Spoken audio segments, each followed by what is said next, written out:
যুগে যুগে যে কোনো দল হোক না জামাতে ইসলাম, হোক না বিএনপি, যে কোনো দলের কোনো বান্দা যদি এভাবে জুলুম করে, অত্যাচার করে, যদি ইসলামের বিরুদ্ধাচারণ করে, কোরআনের আইনের বিরুদ্ধে যায়, আল্লাহ পাক রব্বুল আলামিন তারও মূল কেটে দিবে। বেইজ্জতি হয়ে পালানো লাগবে, জায়গাও ঠিক মতো খুঁজে পাবে না। এখন অসহায়, পাসপোর্ট নাই, ভিসা নাই, সব স্টপ হয়ে গেছে, কোথায় যাবে? আর মামুর বাড়ি দিল্লি ছাড়া আর যাওয়ার কোনো জায়গা না। মূল কেটে গেছে, যিনি দিছেন কেটে তিনি কে? প্রিয় ভাইরা আমার, আমাদের কারো সঙ্গে শত্রুতা নাই, বাস্তবতার সঙ্গে মিললে বলা লাগবে যে কেউ হোক। বাবাও যদি কোরআনের বিরুদ্ধে যায়, বাবার বিরুদ্ধে যাওয়া লাগবে। সাহাবায়ে কেরাম নিজের বাবার সঙ্গে যুদ্ধে অংশগ্রহণ করেছেন, বাপ ছেলের যুদ্ধ হয়েছে। এটাই হলো চির বাস্তবতা। কোরআনের সঙ্গে যদি না মিলে, আল্লাহর আইনের বিরুদ্ধে যদি কেউ চলে যায়, তার বিরুদ্ধাচরণ আপনাকে করা লাগবে। তাছাড়া বাতিলদের সাপোর্ট করার জন্য আপনি যথেষ্ট হয়ে গেলে। কাদিয়ানীরা কাফের, খতামান নাবিয়্যিন। এই আয়াতে শুধু ওই খতম শব্দটা গ্রহণ করার কারণে কাফের। কেন? যে নবীজি শেষ নবী, এইটা মানে না, এতটুকুর কারণে কাফের। চিন্তা করছেন কেন? গোলাম আহমেদ কাদিয়ানী তাদের আরেক নবী, নাউজুবিল্লাহ, রসুলের পরও কি নবী দাবি করেন। এখন আপনারাই বলেন, আয়াতের একটা অংশ যদি অমান্য করে, তাহলে যদি কাফের হয়ে যায়, আমার দেশের মাথামোটা বুদ্ধিজীবী, বেশি বুঝনেওয়ালা কোনো দলের বা কোনো ব্যক্তি যদি আবার বলে আমরা কোরআন হাদিস মানি না, শরীয়ত এগুলো আমরা বুঝি না, নাউজুবিল্লাহ কোন, তাহলে এ কি হবে? বলেন আপনারাই রায় দেন, এ কি হবে?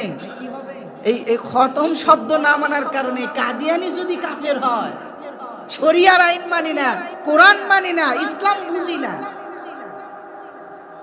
তো কাফেরের বাপ না দাদা?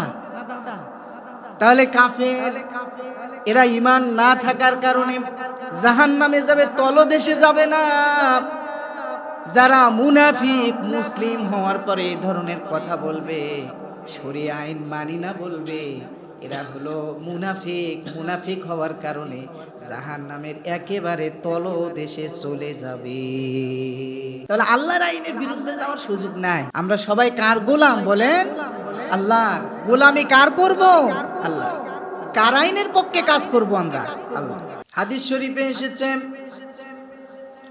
যে ব্যক্তি আল্লাহর পথে যুদ্ধ করে, চেষ্টা করে,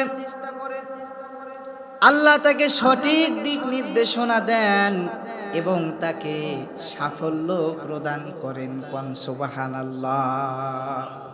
আল্লাহর পথে যে বান্দা চেষ্টা করে, যুদ্ধ করে, চেষ্টা করে, মানুষকে ডাকে, আল্লাহ পাক রব্বুল আলামিন তাকে দিক নির্দেশনা দিবে। তাহলে তার কি কোনো ভয় আছে? দিক নির্দেশনা তো আল্লাহ নিজে দিবেন, এবং সুসংবাদ হলো তিনিই সফলতা দান করবেন। এই জন্য আল্লাহর পথে কাজ করেন, আল্লাহর আইনের পক্ষে থাকেন।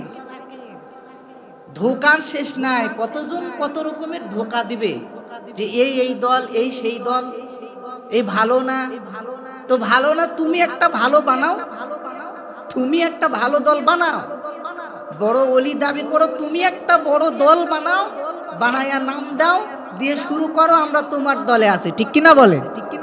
সব খারাপ তো তুমি বানাও না কেন, বসে থাকো কেন?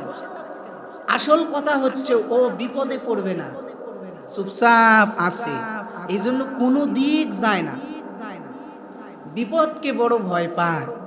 রাসূলুল্লাহ, সাহাবায়ে কেরাম কি প্রথমেই দলে অনেক বেশি ছিল? ছিল না, আস্তে আস্তে আস্তে আস্তে আগাইছে। তো রাসূল যদি ভয় পেয়ে চুপ করে থাকতেন, বিপদ আসবে।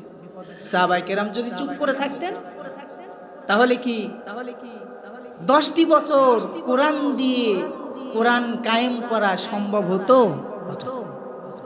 এই জন্য আল্লাহ রাব্বুল আলামিন মহাগ্রন্থ কোরআনুল কারীমের আয়াতগুলিতে স্পষ্ট করে দিচ্ছে, হতাশ হওয়ার কিছু নাই, মুমিনরা তোমরা এগিয়ে যাও, সফলতা নিশ্চিত। কারণ আল্লাহ রব্বুল আলামিন মুমিনদেরকে দিক নির্দেশনা দিবেন।